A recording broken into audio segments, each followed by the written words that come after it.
Injil Lukas pasal 23 ayat 1 sampai 56.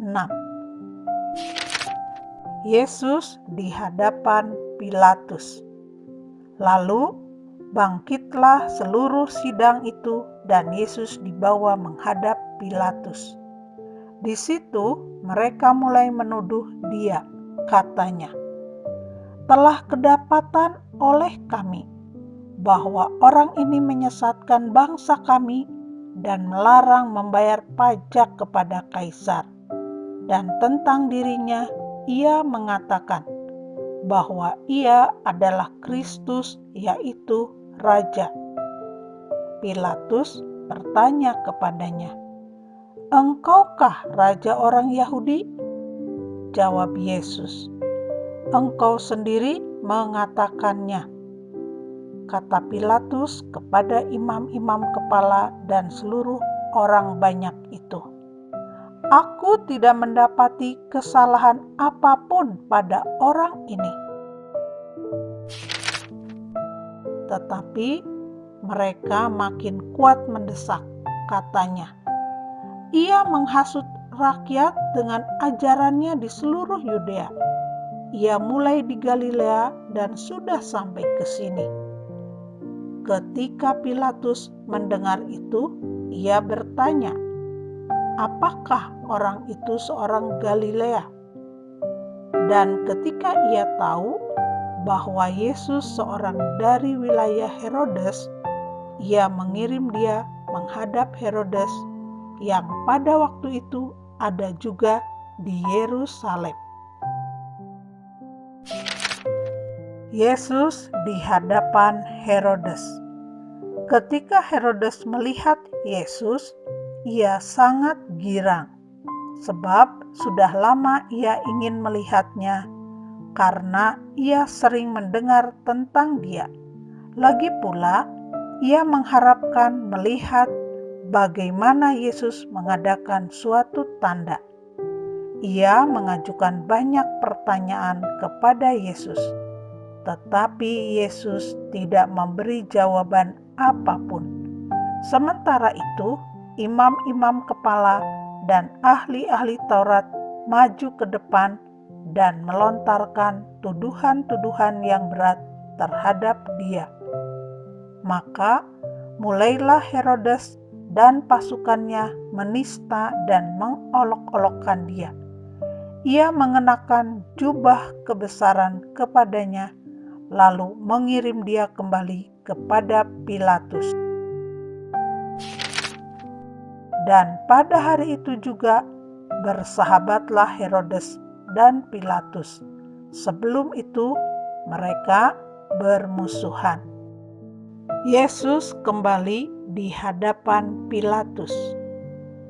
Lalu Pilatus mengumpulkan imam-imam kepala dan pemimpin-pemimpin serta rakyat dan berkata kepada mereka, "Kamu telah membawa orang ini kepadaku sebagai seorang yang menyesatkan rakyat.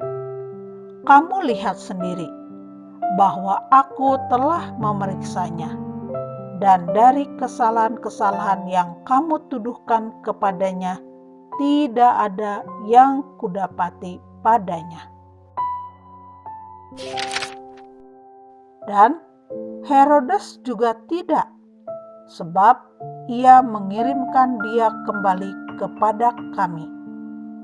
Sesungguhnya tidak ada suatu apapun yang dilakukannya yang setimpal dengan hukuman mati.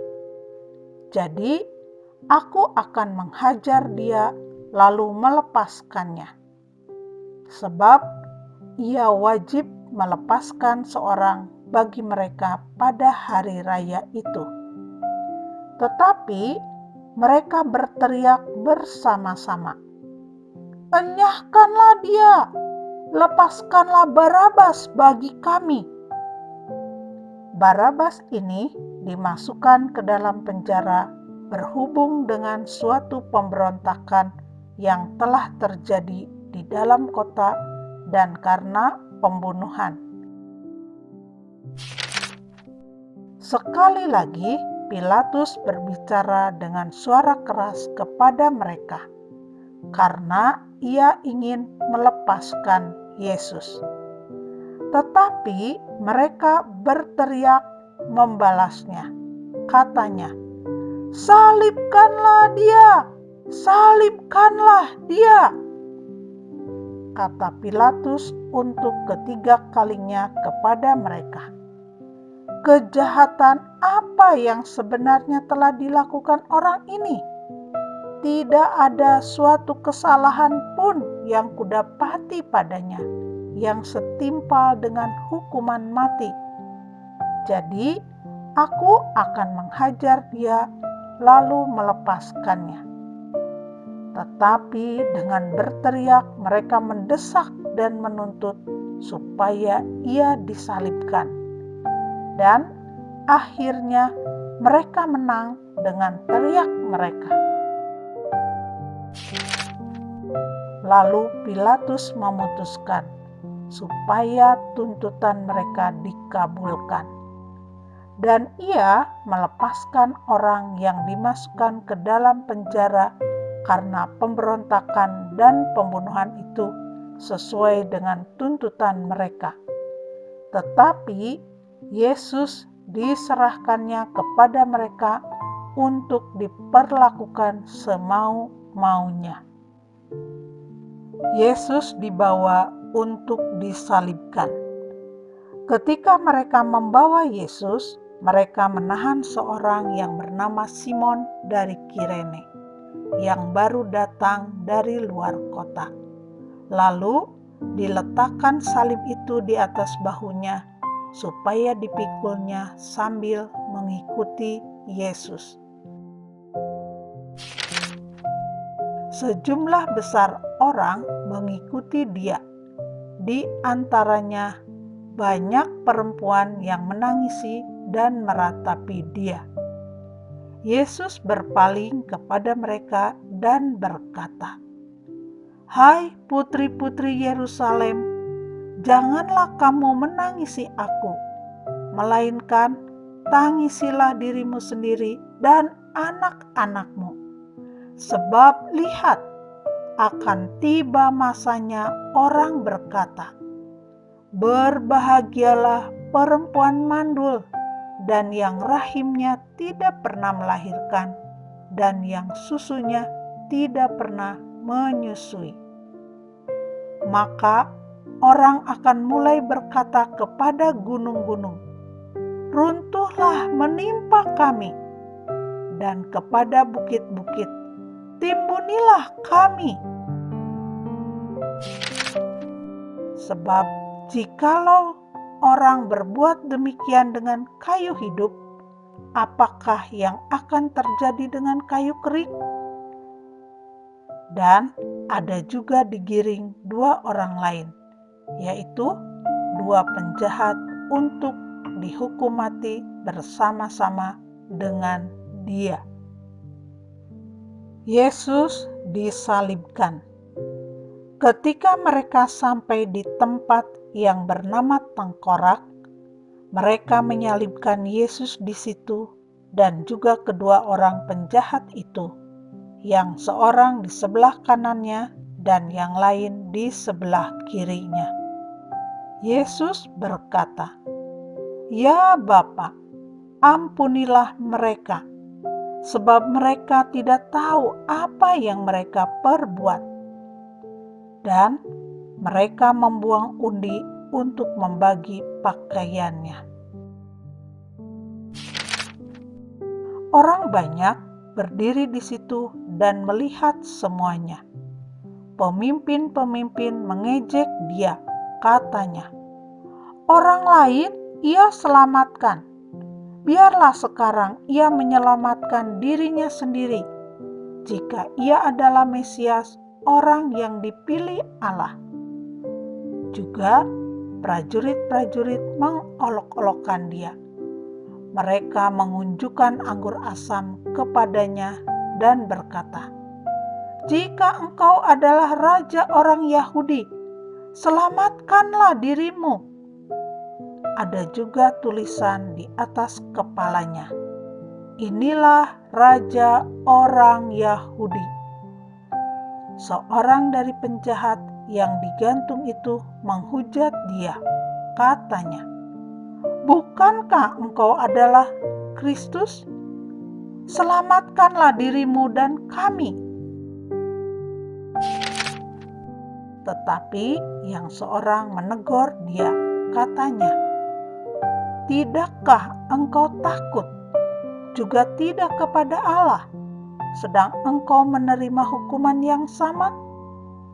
Kita memang selayaknya dihukum, sebab kita menerima balasan yang setimpal dengan perbuatan kita. Tetapi orang ini tidak berbuat sesuatu yang salah." Lalu ia berkata, "Yesus, ingatlah akan aku apabila engkau datang sebagai Raja." Kata Yesus kepadanya, "Aku berkata kepadamu, sesungguhnya hari ini juga engkau akan ada bersama-sama dengan aku di dalam Firdaus." Yesus mati. Ketika itu hari sudah kira-kira jam 12.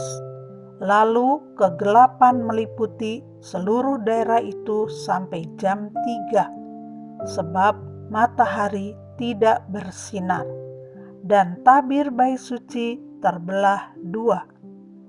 Lalu Yesus berseru dengan suara nyaring, "Ya Bapa, ke dalam tangan-Mu kuserahkan nyawaku."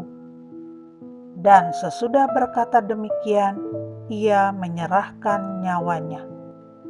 Ketika kepala pasukan melihat apa yang terjadi, ia memuliakan Allah.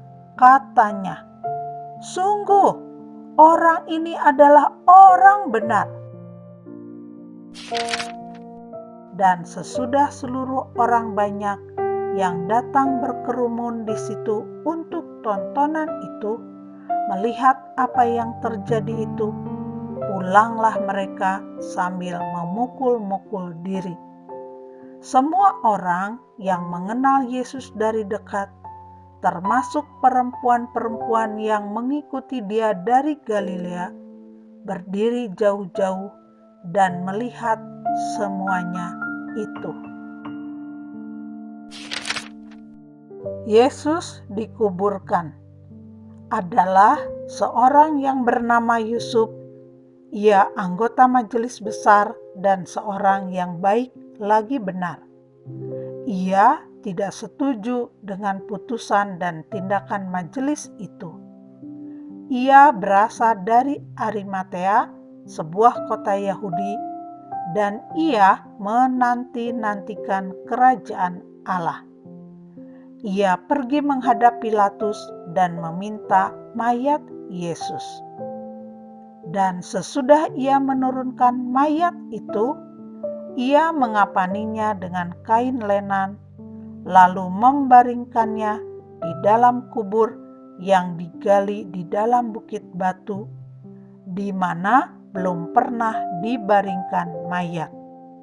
Hari itu adalah hari persiapan dan Sabat hampir mulai. Dan perempuan-perempuan yang datang bersama-sama dengan Yesus dari Galilea ikut serta, dan mereka melihat kubur itu dan bagaimana mayatnya dibaringkan. Dan setelah pulang, mereka menyediakan rempah-rempah dan minyak mur. Dan pada hari Sabat mereka beristirahat menurut hukum Taurat.